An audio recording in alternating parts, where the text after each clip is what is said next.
สวัสดีจ้าสบายดีพี่น้องสบายดีทุกคนนะครับสวัสดีตอนเย็น17 นาฬิกาเลยยังแดดอยู่พี่น้องใครแต่เมื่อวานนี่ฝนตก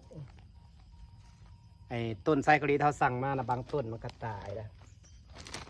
ก็สิมาเลือกต้นที่เป็นไปเสริมต้นที่มันแต่ว่าต้นมันบดติดแต่มันตายเหลือจากต้นเด้พวกนี้ก็ตายเพราะมันข้างคือมันแบบว่ามันอยู่ในรังโดนเลยตายประมาณ10 กว่าต้น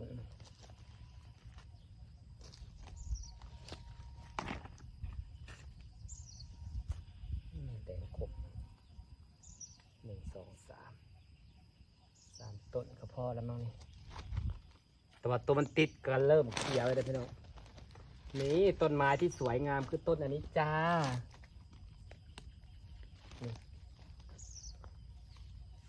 น้ำอีหลีต้นล่ำซ้ำในแต่หนูมันงามขันเต้นมังหุ่งบ่บังแต่สีงามเนาะต้นมังหุ่งกับกายพันธุ์เบิดเลยฮอดบ่เป็นหมาก็เป็นอย่างผัดเงาขึ้นผัดกายพันธุ์เป็นหมากสั่นฮอดบ่เป็นหมาฮอดบ่เป็นยอด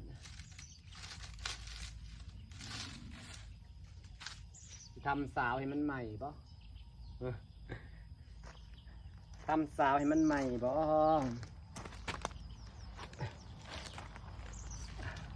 เอาตัวที่มันเปลี่ยนไปเสริมค่ำแล้วก็ยังแดดบ่อ่อนอยู่โพดโพว่าแดด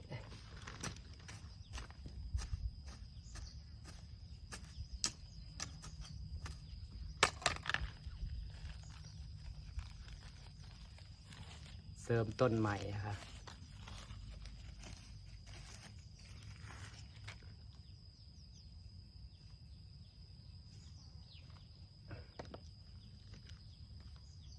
ใครแต่เมื่อคืนนี่ฝนตกพี่น้องฝนตกเลยให้เอ็ดต้องเหยียบแน่นๆนั่นเด้ตัวที่มันติดแล้วก็เริ่มเขียวแล้ว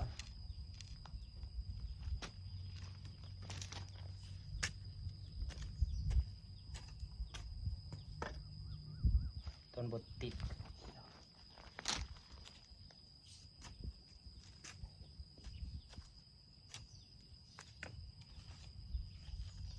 ตาสิใหญ่ไว้ดอกฝุ่นมันหลายอยู่ในนี้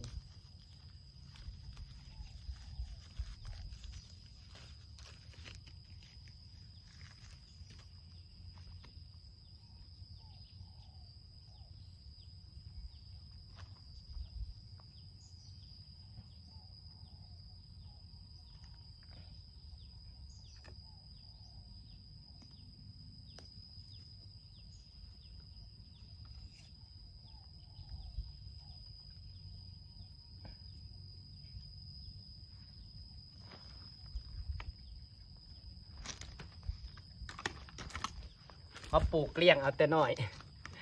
เขาปลูกเลี้ยงเอาแต่น้อยเพื่อสิได้ใหญ่ก็เป็นปีไปเลยเป็นปีเพื่อจะได้ซ้ำข้างหลังนะ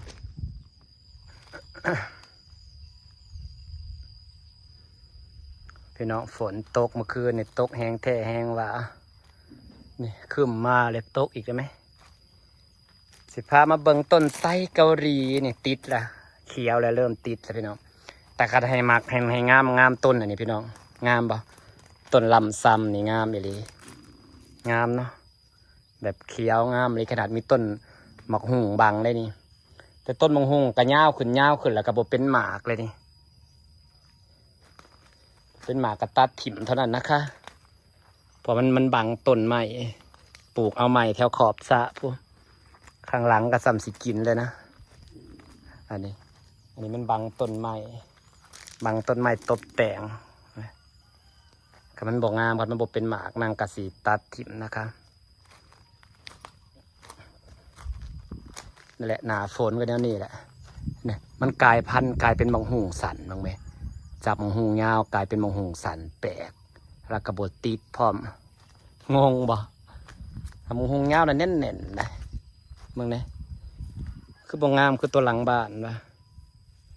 ได้กินซุกลายหมากเลยได้เมื่อก่อนก็กินซุกมันคือกลายพันธุ์บ่ แปะผงหูกายพันธุ์ผงหูกายพันธุ์จะว่าได้บวมคือกันอีกนะเพราะว่ามันเพิ่งใหญ่ตอนหนาแรงนี่ขี้ดินนี่นะต่อให้เป็นโนนนี่ทั้งที่เป็นโนนได้เนี่ยพี่น้องเป็นโนนจบเจือแต่ก็ยังบวมเนาะแปลกเห็นปะต้นถูกกระบวมเลยบวมตายขี้ดินเป็นขี้ดินดากมันอมน้ำแล้วมันบวม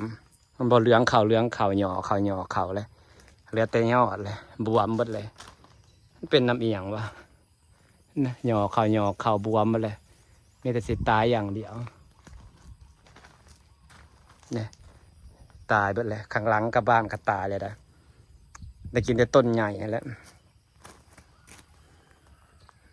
งามในต้นใหม่นี่อายุ2 ปีเพื่อเลี้ยงตั้งแต่ต้นนี้น้อยซ้ำงาเดียวนี่พี่น้องเพราะว่าต้นลำซ้ำเนี่ยคันเขาซื้อไส้นี่ก็สิอยู่ที่ประมาณต้นหนึ่งก็สิอยู่ที่ประมาณ1,000 ถึง 1,500 ถึง 2,000 บาทต้นไส้นี่ได้ต้นไส้นี่ที่เขาเลี้ยงมานี่แพงไส้เกาหลีกำลังเริ่มติดเนี่ยค่ะต้นไส้เนี่ยมันสิอยู่ที่ประมาณ1,000 ถึง 2,000 บาทถ้าไส้เกาหลีต้นไส้เนี่ยสิอยู่ที่500-600 บาทแต่นั่งเลี้ยงแต่น้อยนี่อันนี้ก็ติดหมดแล้วเขียวเลยสบายใจแล้วติดแล้วค่ะนี่ตอนเขาซื้อมาต้นลำซ้ำมันสีน้อยเองต้นไส้นี่ก็ประมาณ400-500 บาทนี่ไส้เกาหลีเราติดแล้วนะคะติดแล้วนี่ลำซ้ำนี่มันใหญ่มันสีงามไส้เกาหลีตัวนี้ติดไปแล้วจะว่าได้สิบวมนะบวมดอกยอดมันเริ่มแตกออกว่าเลยเริ่มแตกยอดงามไปแต่ขาดฝุ่นเอาฝุ่นไปใส่หาแก่ฝุ่นมาใส่กันแก่ฝุ่นก็ลดใหญ่ก็มันได้สอบอันนี้เอาซื้อมานะน้อยก็นี่เลยอันนี้นะเลี้ยงได้5-6 เดือนเลยซื้อมานะยอดซ้ำนี่เลยนี่ซ้ำยอดมันนี่พี่น้อง160 บาทต่อต้นกว่ามันแพงต้นใหม่นะเลี้ยงเพื่อสิได้ใส่เกาหลีกำลังเริ่มติดหมูหูอยู่นอกกัดตายแล้วหมูหูอยู่พุกะเรียบร้อยมันบวมตายไปเลยจะได้กินแต่ต้นใหญ่และต้นใหญ่ยังเขียวงามนี่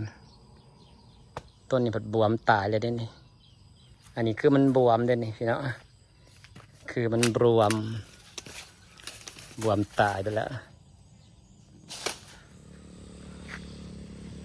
ฝนกสิมาอะไรพี่น้องผู้แหล่ปี้แหล่เป็นตะยานแหละจ้าแร่ปี้แร่เป็นตะยาน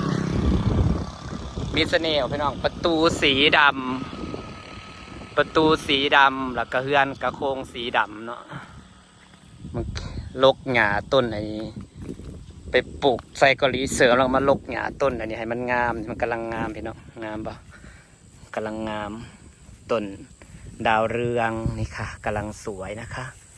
นี่ค่ะต้นดาวเรืองเรากำลังสวยจังหน่อยมันก็สิขึ้นต้นใหญ่มันก็สีเหลืองขอบข้างในก็สีเขียวข้างนอกก็สีเหลืองถอนหญ้าให้เพิ่นกำลังงามปะมันคือต้นดาวเรืองนะคะปลูกดาวเรืองไว้ตามขอบสุดเล็งเลยพี่น้องนี่ต้นดาวเรืองแหล่ฟ้าแหล่ฝนแหล่เป็นตะย่านทีนี้โครงเฮือนข้างในเขาก็เป็นสีดำประตูเฮือนก็เป็นสีดำเบิ่งนะพี่น้องตรงนี้แหล่ฝนนะฝนสิมาแล้วฝนสิมาแล้วบรรยากาศดีปะอยู่คนเดียวก็แก๊กเห็ดนั่นเห็ดนี้เห็ดหัวเห็ดสวนสายเพราะว่าพาลูกสาวหล่อปะ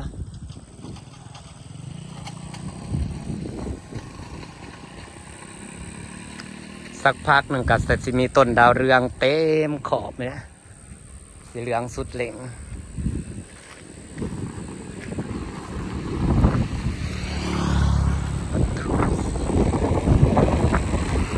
พวกเล็กนี่กันทาสีดำแล้วมันขึ้นเนาะพี่น้องพี่เด้ทาสีดำแล้วขึ้นทาสีดำแล้วก็ขึ้นข้างในนี่ครับกะหญ้าเริ่มขึ้นอีกแล้วเอากระสีถอนหญ้าอีกนะคะพวกนางพญายามมาจากให้หญ้าขึ้นถมต้นไทรกะหรี่ว่านางต้องการให้มันใหญ่ที่เป็นกำแพงไวๆเป็นกำแพงเป็นต้นไวๆนะเป็นกำแพงเดี๋ยวนั้นไวๆมันก็ขึ้นได้สูงไว้ได้นี่ตรงความเขียวความเกลียวนะคะบางนี้หมักสมลืมให้เบิ่งหมักสมค่อย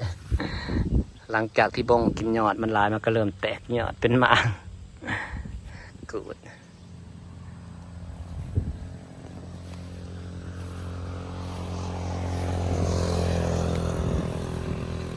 หมากอันนี้กระดกได้พี่น้องมึงเนี่ยอันนี้เราเห็นอันนี้น่ะเป็นหมากได้ใส่เบิ่งหมากมันเด้ออันนี้มันกำลังขึ้นยอดนี่เราเป็นหมากนางปลูกแตงโมใส่เหงามันนะคะพอดินตัวนี้มันงามจะได้กินแตงโมแล้วค่ะนี่ค่ะลมฝนใช่ไหมเลยพี่น้องผูทั้งลมทั้งฝนสีเขียวก็พอสีเขียวสวยพอค่ะบ้านเราบ้านที่มีแต่สีเขียวสีดำมันขึ้นเนี่ยพี่น้องเห็นบ่เสาสีดำมันก็ขึ้นเม็ดฝนมาแล้วค่ะสิฝากบรรยากาศไว้ซ้ำนี้ก่อนนะคะฝนมาแล้วก็ยานฝนละพาห้องฝนตกแล้วค่ะนี่จ้ะบรรยากาศเขียวสวยงามเสริมไซเกาหลีที่มันตายไปกระปุกตื่มนี่ก็ติดไปแล้วบัดนี้อีกประมาณ1 เดือนมันก็จะเขียวงามนี่เห็นบอกพี่น้องกล้องเตือนแล้วฝากบรรยากาศไว้ซ้ำนี้ด้วยจ้าแหล่ฝนมาแล้วค่ะขอบคุณทุกคนที่ยังติดตามนะคะสวัสดีจ้า